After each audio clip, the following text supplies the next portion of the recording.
Aleluia, estão felizes? A palavra hoje está com o pastor Magno. Vamos ouvi-lo, receber o que Deus tem preparado por nós através dele, né?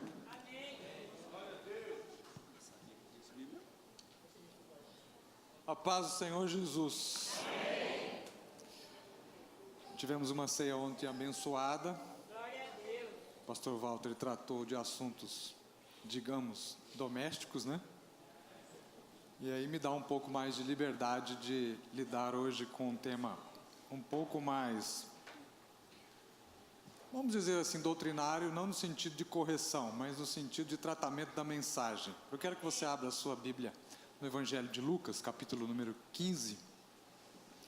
Uma passagem, vou ler uma parte, um trecho curto de uma passagem bastante conhecida, o capítulo 15 de Lucas, é o capítulo das parábolas das coisas perdidas, né?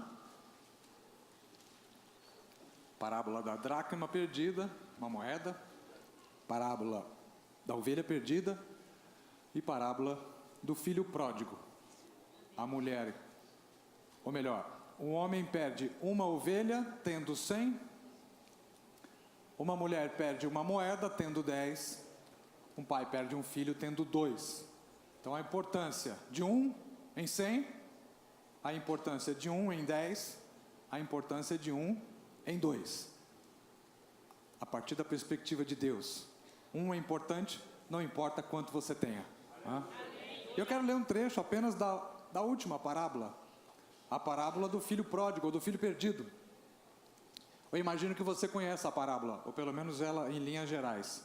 Versículos 21 a 24 dizem assim: O filho lhe disse: Pai, pequei contra o céu e contra ti. Não sou mais digno de ser chamado teu filho. Mas o pai disse aos seus servos: Depressa, tragam a melhor roupa e vistam nele. Coloquem um anel no seu dedo e calçados nos seus pés. Tragam um novilho gordo e matem-no. Vamos fazer uma festa e comemorar, pois este meu filho estava morto e voltou à vida. Estava perdido e foi achado. E começaram a festejar. Repete, em nome de Jesus. Começaram a festejar. A linguagem é um dos temas muito estudados hoje, seja na academia, seja na escola, seja por essa turma que dá palestra motivacional. A linguagem é importante. Nós temos aqui na igreja pessoas do meio televisivo. Sem a linguagem, sem o estudo da linguagem, sem uma adequação da linguagem, nós temos um profissional que lida com criança. Você não pode contar qualquer história sem antes pensar como essa criança vai entender, né? Pregar numa igreja como essa, você tem que avaliar a questão da linguagem, porque aqui nós temos doutores, pós-doutores e temos pessoas com 4º ano primário. Então, como é que você vai pregar uma mensagem fazendo-a relevante e sendo entendido por todas as pessoas, né? Pregar em igreja tem esse elemento complicador, né? Dar aula em escolas de igreja tem esse elemento complicador. Eu fui fazer pedagogia por causa desse problema. Às vezes dava aula que eu achava importantíssima, todo o conteúdo estava lá, aplicava a prova 4, 5, mas todo mundo tira nota baixa. O problema não está nele, está em mim. Fui fazer pedagogia para poder entender a pedagogia, a andragogia, como é que se ensina para criança, como é que se ensina para idoso, entender os caminhos, a cultura. Cada um vem de um modo, de uma cultura, ou de uma riqueza, ou falta de riqueza, ou frustrações, ou alegrias. Tudo isso vai influenciar na maneira como a pessoa aprende. O mesmo com a avaliação. Eu não aplico uma avaliação. Os alunos meus do Betel passam por 4 avaliações. Cada avaliação visa pegar um grupo, né? Você vai aplicar uma prova, né? Você tem escola, falou prova, pronto, aparece um apagador na mente da pessoa. Ela sabe toda a matéria, mas na hora que você fala essa palavra com 5 letras, um apagador passa, ela esquece 90% do que ela aprendeu. Então, se você aplica uma prova, você prejudica alunos que de outro modo seriam bem avaliados, né? Eu sou um baita professor, eu gosto deles, sabe? Eu falo, eu vou ajudar vocês, vou te dar um exercício surpresa. Ah, mas isso está lascando a gente, para não falar o que eles falam na sala de aula, né? Não, você vai responder aí, eu vou guardar isso lá na minha casa. Se no dia da prova você for mal, faltar nota, aí eu corrijo o exercício surpresa e aplico, é como se fosse um reserva no banco. Ô professor, você vai fazer isso com a gente? Já estou fazendo. Eles ficam felizes. Aí passa todo mundo, e se não passa também ajuda a passar, né? Então precisa estudar a linguagem, precisa entender a linguagem. O pastor Walter fez uma brilhante introdução para a minha matéria aqui hoje, quando ele disse que vários profetas diferentes, em tempos diferentes, usaram linguagens diferentes, muitas vezes para dizer a mesma coisa. E a Bíblia ela é toda rica nesse sentido. A Bíblia ela tem vários estilos. Você encontra história, encontra crônica, encontra correspondência epistolar, que são as cartas de Paulo, de outros autores que nós não sabemos quem foram, encontra profecia, encontra evangelho, que é um tipo de literatura diferente, encontra apocalíptica, encontra poesia, encontra inódia. Ou seja, a Bíblia não é um pastelão, ela traz vários tipos de textos, porque ela entende que são vários os tipos de leitores. E se fizermos uma pesquisa aqui, vamos descobrir que alguns gostam mais de Salmos, outros gostam mais de Provérbios, outros têm preferência pelas cartas de Paulo, outros pela carta de Pedro, outros pelos textos do Antigo, outros pelos textos do Novo. E é assim mesmo que tem que ser. Seria estranho se todo mundo gostasse do mesmo tipo de literatura. E isso Deus faz porque Ele quer apelar a todas as pessoas. Ele apela para os homens simples, mas Ele não desconsidera a razão do homem sábio, aquele que quer algo mais complexo, algo mais elaborado e também algo mais profundo, ou aqueles que se envolvem mais com a mística. Eu fiz um estudo recentemente sobre Cabalá, que é a mística judaica, e hoje eu perguntei para um amigo lá de Israel, como é que é, os rabinos hoje, como eles lidam com a questão da mística? Eu pensando que eles não ligassem mais para isso, se preocupassem com o texto, depois de tanto bater cabeça, né?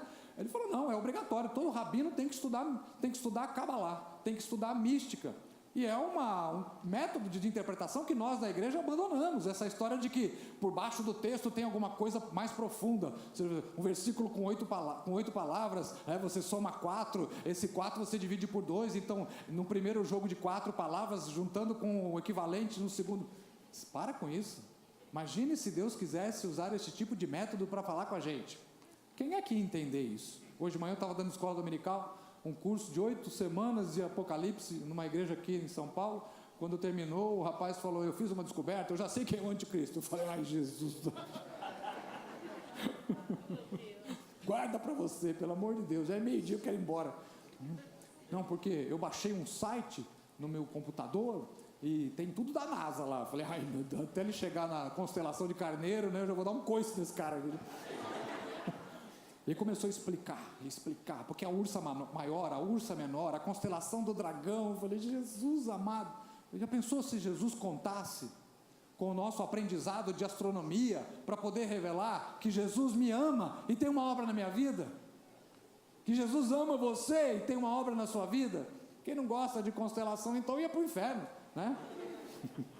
Então, a linguagem da Bíblia, ela é vasta, ela é ampla. Quando chegamos no Novo Testamento, evidentemente, os apóstolos conseguiram, por causa da ocasião, por causa do período histórico, entender muitos elementos que os escritores e os crentes do Antigo Testamento não tinham entendido bem. O senhor está dizendo que quem escreveu o Antigo Testamento não entendeu bem o que escreveu? Sim, estou dizendo isso. O Novo Testamento deixa isso muito claro. Se você ler Paulo, se você ler a carta aos Hebreus, por exemplo, capítulo 10, fala que as coisas do Antigo Testamento eram consideradas sombras dos bens futuros. Se são sombras, não é a imagem exata daquela coisa. O que era a imagem exata? Era Cristo crucificado e Cristo ressuscitado. Isso era a imagem exata. Essa era a referência para a salvação de todas as pessoas. A diferença é que eles no passado olhavam para frente porque tinham a esperança de que a salvação viria no futuro.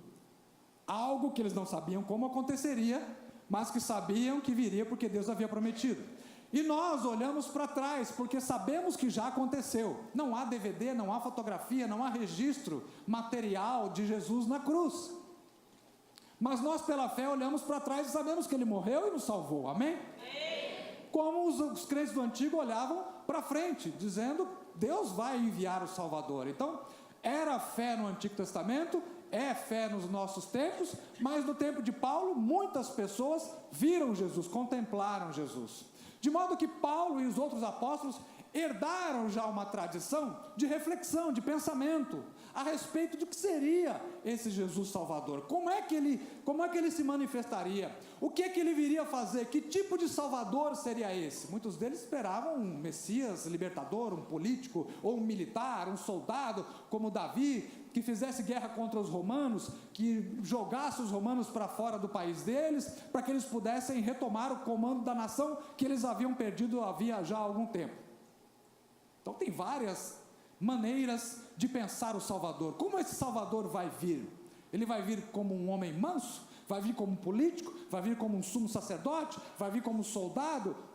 Ora, no Antigo Testamento havia várias figuras a respeito de Jesus. Havia várias indicações a respeito de Jesus. Fala-se em torno de 400 profecias e tipos bíblicos que apontam diretamente para Jesus. Então, não dá para dizer, Jesus é isso. Não. Não dá para dizer que o que ele fez foi isso. Não. Jesus, ele é muito amplo para a gente reduzi-lo a uma explicação minimalista, a uma explicação muito simplória. Então, a gente precisa, em primeiro lugar, encarar a riqueza e a grandeza daquilo que Jesus foi, fez e está realizando em nosso meio. Está entendendo? Paulo, então, por exemplo, que é um dos homens que vai ter mais tempo para trabalhar, parece que um texto do Novo Testamento foi ele que escreveu, então ele dedica mais tempo a explorar todas essas possibilidades. E ele trabalha com alguns conceitos que já existiam no Antigo Testamento, por exemplo, a questão da justificação. Ele toma, é uma linguagem jurídica, é uma linguagem de tribunal, porque no Antigo Testamento se falava, se o sujeito pecar, ele vai morrer. Você pecou, você transgrediu uma lei, e uma vez tendo transgredido uma lei, você vai ser julgado, e como é encontrado pecador diante de Deus, vai morrer, simples assim, não tem que negociar, a não ser que você se arrependa, ofereça um sacrifício de sangue, que geralmente era um animal substituindo um homem, então você teria a possibilidade de herdar a salvação, porque alguém pagou o sangue, mas o sangue tinha que ser derramado. Isso estava explícito no livro de Gênesis, ficou explícito no livro do Êxodo, estava bem claro e explorado no livro de Levítico, foi repetido isso também no Deuteronômio, e o Antigo Testamento todo trabalha com essa ideia de que a alma que pecar, essa morrerá. Todo mundo aqui na Bereana sabe isso, né? Paulo foi desenvolver outros tipos de linguagem, por exemplo, a questão da reconciliação, ele trata na carta aos Coríntios, trata na carta aos Filipenses, aos Efésios, carta aos Romanos, ele fala da reconciliação dos judeus, capítulo 9 até o capítulo 11, é um outro tipo de explicação. O Antigo Testamento foi escrito em hebraico e alguns trechos em aramaico, mas nem em hebraico nem em aramaico havia uma palavra, reconciliação, essa palavra não existia no vocabulário do crente do Antigo Testamento. Paulo então introduz a linguagem da reconciliação. Vocês estavam longe de Deus, agora por meio de Jesus fosseis aproximados e foram reconciliados. Ou seja, a reconciliação acontece entre dois entes, entre dois seres que estão separados. O que é que separava o homem de Deus? O pecado. Paulo fala, Jesus vem agora e remove o pecado, tira a barreira de separação, então há uma reconciliação. Paulo então vai desenvolver a doutrina da reconciliação, que é brilhante, é ótima, atualíssima por sinal. A gente vive um momento em que o país está dividido, ou você é de esquerda ou de direita, ou você é coxinha, ou você é mortadela, ou você é azul, ou você é vermelho. É hora de falar sobre reconciliação, porque próprio Paulo diz que no banco da igreja não há barreiras, muros. Aqui senta pobre, rico, preto, branco, de esquerda, de direita. Aqui eu posso ver alguns e tenho amizade com eles também. Eu tenho meu posicionamento, você tem o seu posicionamento, mas Paulo fala, Cristo é tudo em todos. Isso é fantástico. Isso é de uma riqueza assim, que não dá para esgotar num culto. E Paulo fala, a reconciliação. Ele usa essa linguagem. E essa linguagem da justificação é a que mais foi explorada na igreja. Concílio de Orange, na França, houve 2 concílios de Orange. No segundo, a linguagem da justificação, ela foi tratada porque havia um problema. Em um grupo chamado pelagianos, os pelagianos, eles pregavam que nós cooperamos com Deus no sentido de que nós entramos com a fé e nós desenvolvemos a fé, e que a fé é a participação humana. E o outro grupo dizia, não, até a fé que você tem, ela foi dada por Deus, de modo que nós não fazemos nada, nós só recebemos e aceitamos a salvação pela graça por meio da fé. Então, nesse concílio foi tratada essa questão, aproximadamente ano 529. A justificação só foi retomada depois com Martinho Lutero. Agora em outubro vamos comemorar 500 anos da Reforma Protestante. Martinho Lutero, ele se levantou contra a igreja estabelecida na época, a igreja católica, não tinha outra igreja, só havia uma, né? Mas ele, observando o comportamento da igreja, as doutrinas, os ensinamentos, as campanhas que eram feitas para a construção, por exemplo, da Basílica de São Pedro, Tetzel saiu pelo império pregando, você quer tirar o seu parente do purgatório? Dê uma oferta para a construção lá da Basílica de São Pedro. Assim que a moeda, o slogan dele era esse, assim que o tilintar da moeda for ouvido no fundo da caixa, uma alma sairá do purgatório. Ou seja, você compra a salvação das pessoas. Martinho Lutero era um sujeito indignado com seu próprio pecado. Era comum ser encontrado desmaiado na sua cela, ele era um monge agostiniano, desmaiado na sua cela porque fazia jejuns intermináveis, porque acreditava que Deus não iria perdoá-lo nunca, ele se considerava muito pecador, como de fato havia sido. E buscando o perdão de Deus, ele se martirizava, ele colocava algo na batata da sua perna e diariamente ele apertava aquilo para poder castigar o próprio corpo, para quem sabe Deus se compadecesse dele e lhe perdoasse. Ficou indignado quando viu que o Papa vendia a salvação, vendia terrenos no céu, e começou a orar. Até que um dia se deparou com a carta de Paulo aos Romanos e leu uma citação que Paulo faz de Abacuque, que o justo viverá pela fé. Aí ele entendeu que nada daquilo que ele estava fazendo poderia levá-lo à salvação.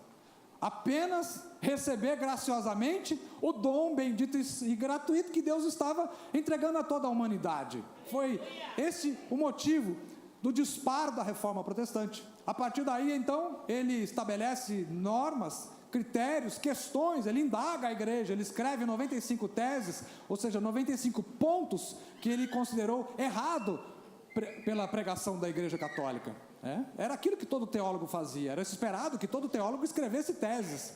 O problema é que ele escreveu tese contra a administração da igreja e foi lá e colou na porta do principal castelo, que era mais ou menos como você ir na rua 24 de maio procurar emprego. Lá tem um homem salsicha, ele coloca a vaga para auxiliar de escritório, vaga para office boy, vaga para... e fica andando na rua 24 de maio. Ele fez mais ou menos isso, ele foi na rua mais movimentada e colocou ali todas as críticas que ele tinha contra a igreja. Arrumou um problema tremendo para ele, mas resolveu o problema de todo mundo que queria ter salvação por meio da graça.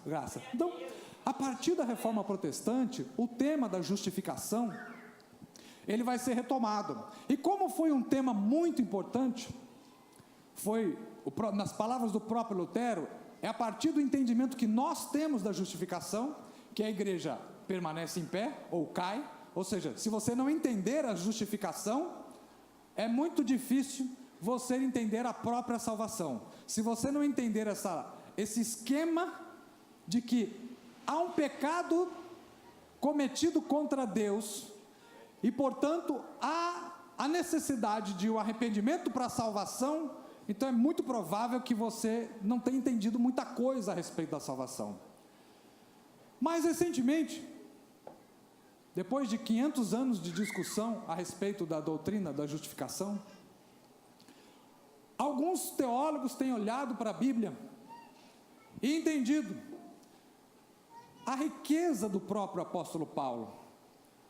Paulo tratou da questão da justificação para lidar com a salvação. Mas isso não significa que o Novo Testamento apresente apenas uma única metáfora para explicar a salvação. Vou dar um outro exemplo. Paulo fala que a nossa vida cristã, ela pode ser comparada à jornada de um atleta, a uma corrida. Todo mundo corre para ganhar um prêmio. Então, quem chega primeiro ganha um prêmio, quem chega segundo ganha um prêmio, quem chega terceiro. Mas ele fala, o importante é correr. Não fique parado, corra. Ele compara a igreja também com uma lavoura. A lavoura vai crescer. Ele compara a igreja como um edifício.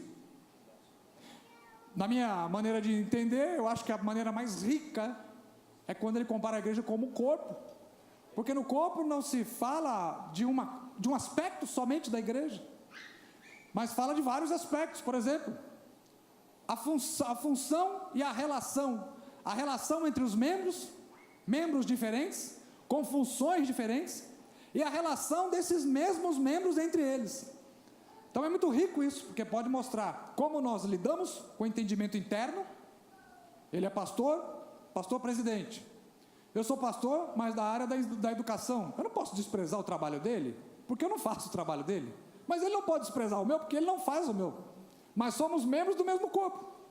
De modo que, através do meu trabalho, do dele, do seu, você que está em cima, Paulo fala, toda a igreja se edifica em amor. Então há a cooperação de todos os membros. Então, além do aspecto individual, cada membro tem uma função, há o aspecto coletivo, que os dons de Deus estão derramados na igreja, e todos nós temos que fazer alguma coisa para que a igreja continue andando. A igreja, eu costumo dizer, é um piano, e não dá para deixar, me desculpe a brincadeira, não dá para deixar o baixinho carregando sozinho, né? A gente precisa fazer força junto com ele e ajudar a carregar esse piano, porque senão o piano não sai do lugar, né? Então você faz com o seu talento, o outro faz com o seu talento, com o outro talento, cada um tem um talento para ajudar esse piano, e lá para frente, quando chegar lá na frente, aí a gente chama o Rick, né? Aí é o Rick que toca, né? O pastor Walter sabe dar suas notas, o Ricardo dá os seus pulos, mas quem toca mesmo é o Rick. Cadê ele? Opa! Esse é um aspecto da igreja. E com relação à salvação, Paulo trata da justificação, mas o Novo Testamento também lida com outras figuras da salvação. E a figura que eu quero destacar aqui, no Evangelho de Lucas, é a figura da festa como salvação. Lucas, especialmente, não somente ele, mas muito do que Lucas escreveu, está apontando para isso. Os outros evangelistas também lidaram com a questão da festa como uma figura da salvação. João fala de festa 19 vezes no seu evangelho, Mateus 9, Marcos 6, para quem gosta de estatística. Lucas fala de 13 vezes a respeito de festas. Ele fala de festa dos pães ázimos. Lucas fala de festa da Páscoa, celebração da Páscoa, um banquete, fizemos aqui ontem, a celebração da Santa Ceia. No Evangelho de Lucas, nós lemos esse texto, Paulo retoma o texto em 1 Coríntios, capítulo 11. Lá no mesmo Evangelho de Lucas, quando Jesus chama Levi, fala, agora você vai me seguir e vai se tornar meu discípulo, você vai andar comigo, vai aprender comigo, vai me ouvir, porque eu vou preparar você para o ministério. A primeira coisa que Lucas, ou melhor, que Levi faz depois de ouvir o seu chamado, é oferecer, diz a Bíblia, um grande banquete. Ou seja, no anúncio da salvação, oferece-se um banquete. À medida que se recebe a salvação, se oferece comida, se coloca as pessoas à volta da mesa, como nós fizemos hoje na comemoração do Dia dos Pais. Muitos pais e muitos filhos sentados à beira da mesa, por quê? Porque vamos comemorar mais um dia, já comemoramos, né? Mais um ano na presença de Deus, tendo o nosso papai, tendo a nossa mamãe, tendo o nosso filhinho. Ou seja, é um momento em que você para, em que você se assenta à mesa, em que você dá risada, em que você come uma comida diferente, bebe uma bebida diferente. Às vezes, famílias mais simples, somente nesses dias é que tem a oportunidade de comprar um refrigerante, uma bebida para comemorar. Mas é o momento em que você se assenta, olha no olho do seu filho, olha no olho do seu pai e celebra a festa da comunhão. A mesa fala de comunhão. Sentar-se à mesa é a representação própria, máxima e mais íntima e pura da comunhão. Eu não convido para sentar à minha mesa pessoas com quem eu não tenho um relacionamento muito próximo. E sou bastante convidado pelos membros dessa igreja para ir jantar aqui, jantar ali. Certamente pessoas que me têm em alta consideração, porque senão não me convidariam, né? Mas a mesa você participa com pessoas que você ama. A mesa você participa com pessoas que você tem intimidade para abrir e contar as coisas que estão acontecendo dentro da sua casa. Ou seja, você não faz festa com inimigo, você não faz festa com estranho, você não faz festa com gente negativa, você faz festa com gente que é sua. Hein? E é o que a gente está vendo aqui. Lucas 15. Quem é o rapaz que veio pela estrada, maltrapilho, fedorento, com fome, magro, feições mudadas? E o pai, aquele pai judeu, a tradição impedia, e até hoje é assim, você não vê idosos correndo pela rua. Eu às vezes vou atravessar a rua, vem um carro, eu vou dar um pique, falo, mas será que eu tenho que correr? Eu sou careca já, esse sujeito tem que, eu ver que eu estou ficando velhinho, né? Tem que diminuir a velocidade. Aí eu começo a entender, quando me falaram que era indigno para um pai sair correndo atrás de um filho, né? Mas você vê, ele passa por cima da indignidade. Ele está pouco importando que alguém vai reparar isso, que os empregados vão reparar, vão notar e vão comemorar. Talvez um senhor corpulento, um corpanzil, como dizia meu pai, mas ele viu seu pai de longe. Quantas tardes, alguém já pregou assim, quantas tardes aquele pai ficou olhando pela estrada, na esperança e na expectativa de ver o seu filho voltando, e agora ele contempla aquele menino de longe, ele não vê a sua feição, ele não sabe direito, mas o rapaz anda como o meu filho, ele anda do jeito do meu menino, ele vem vindo lá longe, ele abandona tudo, ele sai correndo e pega aquele rapaz e traz para perto, e vamos trocar a roupa dele, coloca um anel, coloca a sandália, a melhor, mata aquele animal que nós havíamos guardado, vamos celebrar, porque esse menino estava morto e reviveu, estava perdido e foi encontrado, aleluia. É a salvação sendo manifesta na festa. Primeira coisa que o pai ouve do filho: pai, o menino já tinha ensaiado, eu vou levantar e vou dizer para o meu pai: pai, pequei contra ti e contra o céu. A primeira coisa que ele faz quando ele vê o filho dele, quando ele vê o pai dele, é cumprir o que ele havia prometido para ele mesmo. Ele faz algo diferente, pastor Walter, porque a Bíblia fala: não faça votos para você, porque você atropela o seu voto se você tiver uma necessidade. É voto de tolo. Não prometa para você, não é assim? Eu prometi para mim mesmo, o que adianta? Aquele menino falou: eu vou levantar e vou ter com meu pai, e vou dizer que eu pequei contra o céu e contra ele. A primeira coisa que ele fala quando ele vê o seu pai, aleluia: pai, eu pequei contra ti. Ele consegue algo difícil do ponto de vista humano, cumprir uma promessa feita para si mesmo. Quantas vezes você já prometeu: quando começar janeiro, eu vou fazer dieta? O pastor Jabes falava assim: em janeiro eu vou fazer natação. Uma vergonha um homem que nem eu não saber nadar. Até hoje, eu vou fazer 50 esse mês, em julho ele fez 60 anos, não sabe nadar. Todo ano, eu fiquei 20 anos na igreja dele, 20 anos ele falando: o ano que vem eu vou aprender a nadar. Não aprendeu. Vou fazer dieta, vou aprender um idioma novo. Quantas promessas nós fazemos para nós mesmos e não conseguimos cumprir? Aquele rapaz falou: eu vou levantar e vou dizer para o meu pai que eu pequei contra o céu e contra ele. Ele conseguiu. Jesus, quando foi ensinar as coisas complicadas do céu, ele ensinava a partir das coisas simples. Jesus usava rotinas, coisas do cotidiano, para explicar coisas complexas. Numa sociedade que a base econômica era a agricultura, ele falava na linguagem das pessoas. E não somente, preguei agora 15 dias na igreja, na Bereana, lá de São Miguel, eu falei sobre isso, sobre a linguagem do sagrado, no pensamento pagão, e como Jesus se apropria disso. As religiões antigas, o homem antigo, aprendeu religião observando a natureza. Eu fui no Egito, perguntei para o guia, o que se aprende aqui? Ele falou, se aprende aqui tudo que o Nilo nos ensinou. E o que o Nilo ensinou para vocês?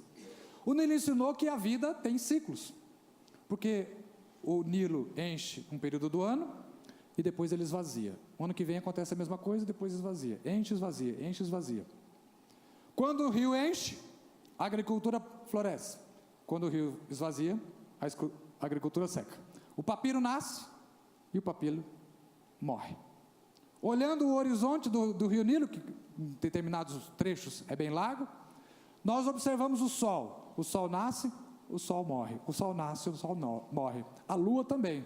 A lua nasce e a lua morre. Ela fica crescente, depois ela fica minguante. Ele falou, observando isso, nós entendemos que tudo aquilo que morre pode nascer. Então os faraós foram construir pirâmides, porque eles acreditavam que depois de morrer aqui, eles poderiam nascer no outro mundo. E eles construíam pirâmides, eram enterrados com as suas riquezas, com alguns dos seus empregados, e mandavam escrever nas paredes das pirâmides os seus grandes feitos, para quando chegasse na outra vida, olha lá, está lendo aqui? Eu não fui o Zé Mané lá na terra não, eu fui o faraó, viu? Então você me respeita, né? Ele queria preservar as credenciais. Então muitas dessas religiões antigas aprenderam a religião observando o grão. O grão, você pega um grão em terra, você não está vendo mais ele. Daqui a pouco ele se transforma, gera um broto. Esse broto gera uma planta, essa planta gera uma árvore com folhas e frutos.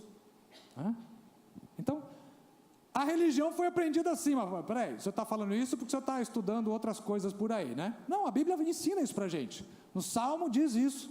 Os céus manifestam a glória do Criador e o firmamento anuncia as obras das suas mãos. Ou seja, observando a natureza, você consegue entender que tudo isso aqui não pode ter sido criado por meio de uma ameba ou de um ser unicelular que virou um ser policelular e assim sucessivamente, como diz Charles Darwin, né? Os céus manifestam a glória do Criador. O Criador criou isso, colocou essas leis que são as leis eternas, né? Deus não fica o tempo todo correndo para ver se a gravidade vai acontecer. Não, Ele criou e colocou leis e a gravidade vai acontecer mesmo. Se eu levantar isso aqui, abrir minha mão, vai cair e vai cair para baixo, não vai cair para cima, porque tem uma lei regulada por Deus dessa maneira, né? E Jesus não desprezou esse conhecimento, vamos dizer, pagão. Ele falou, se o grão de trigo caindo não morrer, fica ele só, mas se morrer, dá muito fruto. Ele estava falando isso para uma comunidade que entendia de agricultura. Ele estava falando isso para uma comunidade que entendia muito bem o que era aquilo. Ele ensina, então, coisas complexas por meio de coisas simples. Ele ensina em Lucas capítulo 14, a respeito de uma grande festa que vai haver. Essa festa é uma festa que vai haver no céu, mas ele fala, tinha um rei aqui na terra, que foi dar uma grande festa de casamento para o seu filho. Quem era o rei? É Deus. Quem era o filho? Era Jesus. Ele fala, o banquete foi preparado, mas ninguém dos convidados compareceu. Então, o rei falou para os seus empregados, sai pelas ruas, pelos valados, pelas vielas, pega todo mundo que você encontrar, gente boa e gente má, gente feia, gente bonita, gente rica e gente pobre, traga para dentro da festa, do banquete, do salão, para que isso aqui fique bonito, fique cheio. O rei quer uma festa gloriosa, ele quer uma festa alegre, cheia de gente, por quê? Porque o filho dele vai casar. Qual era a interpretação disso? De que a salvação que Jesus estava provendo também precisava ser entendida como festa, e que os convidados eram judeus, mas eles não quiseram comparecer no banquete. Então o pai falou, olha, manda os missionários, mundo afora, chamar todo mundo, chama os palhaços, chama o pessoal da televisão, chama o contador, chama você que está desempregado, você que tem uma empresa, você que lida com medicina, você que lida com finanças, com economia, você que lida com administração, você que lida com pensamento, você que lida com a alma humana, com o ensino, chame todo mundo para que a festa do banquete fique cheia, e o rei se alegre, e o filho tenha prazer na cerimônia do seu casamento. Aleluia!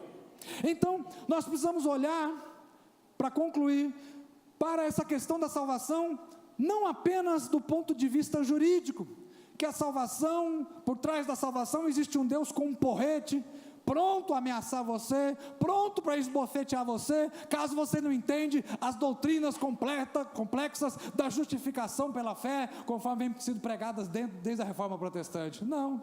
Deus está interessado em fazer-se compreender por todas as pessoas e por outras linguagens. Pessoas sensíveis aqui provavelmente vão ser mais inclinadas a entender a salvação como salvação. Talvez se você é um advogado, é fácil, quando a gente fala sobre justiça, sobre julgamento, sobre regeneração, esse tipo de linguagem para um juiz, para um advogado, é muito familiar. Mas para outras pessoas, talvez a linguagem da salvação como festa soe mais intelectível, soe mais compreensível. E Jesus, Ele não despreza você nessa sua sensibilidade, Ele não despreza você, porque o Senhor quer falar com cada um de nós, dentro do nosso quadro de referência. Ele está preocupado em se fazer compreendido.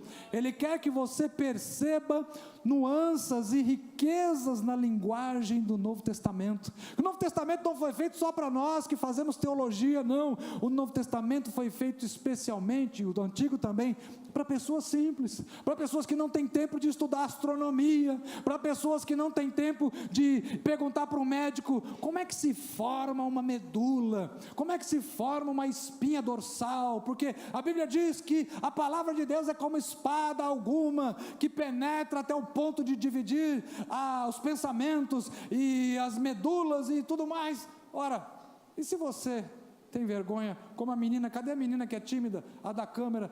Será que uma pessoa dessa nunca vai ter oportunidade de entender que a palavra de Deus é como espada que penetra, porque ela não tem, assim, a ousadia de perguntar, o desembaraço de aproximar-se de um médico e tirar uma dúvida? Eu penso que não. Jesus veio para se fazer compreensível, compreendido, e quando, para encerrar mesmo, quando Ele estava falando, eu vou preparar lugar para levar vocês para mim, para onde quer que eu esteja, vocês estejam também, vocês sabem o lugar. Quando Tomé ouviu isso, vocês sabem o lugar para onde eu vou? Ele, peraí, se a gente não sabe onde é, como é que a gente vai saber o caminho? Se a gente não sabe onde é esse destino, esse fim de vida, como é que nós vamos seguir o Senhor? Qual é o caminho? Jesus responde, eu sou o caminho. Responde na linguagem dele, eu sou o caminho, eu sou a verdade, eu sou a vida. Essa resposta de Jesus arrebenta com qualquer sistema religioso, sistema filosófico, porque os orientais buscavam o quê? Um equilíbrio, um caminho de equilíbrio. Você conversa com o japonês até hoje, é todo disciplinado, é todo regrado. Você já viu o japonês gritando? O japonês não grita, né? O japonês não tem desequilíbrio, por quê? Isso é cultural. Todo o povo oriental procura isso, um caminho de equilíbrio. Equilíbrio entre o mundo espiritual e o mundo material. Estou errado? Está certo. Ainda bem, né? Pessoas ele fala, não foi assim que eu aprendi. Aí eu jogo o microfone no colo do pastor Walter. Os orientais buscam o quê? Um caminho de equilíbrio. A filosofia grega buscava o quê? A verdade. O que era a verdade? E as religiões mesopotâmicas, as religiões ali da região de Israel, procuravam o quê? A vida. Por quê? Porque lá em Ezequiel estava escrito, a alma que pecar, essa morrerá. Então é naquela região que se começou a oferecer sacrifícios de sangue, para resgatar a vida, para poder adquirir a vida de volta. E Jesus fala, eu sou a resposta para todos. Eu sou o caminho, eu sou a verdade, eu sou a vida. Deus te abençoe em nome de Jesus.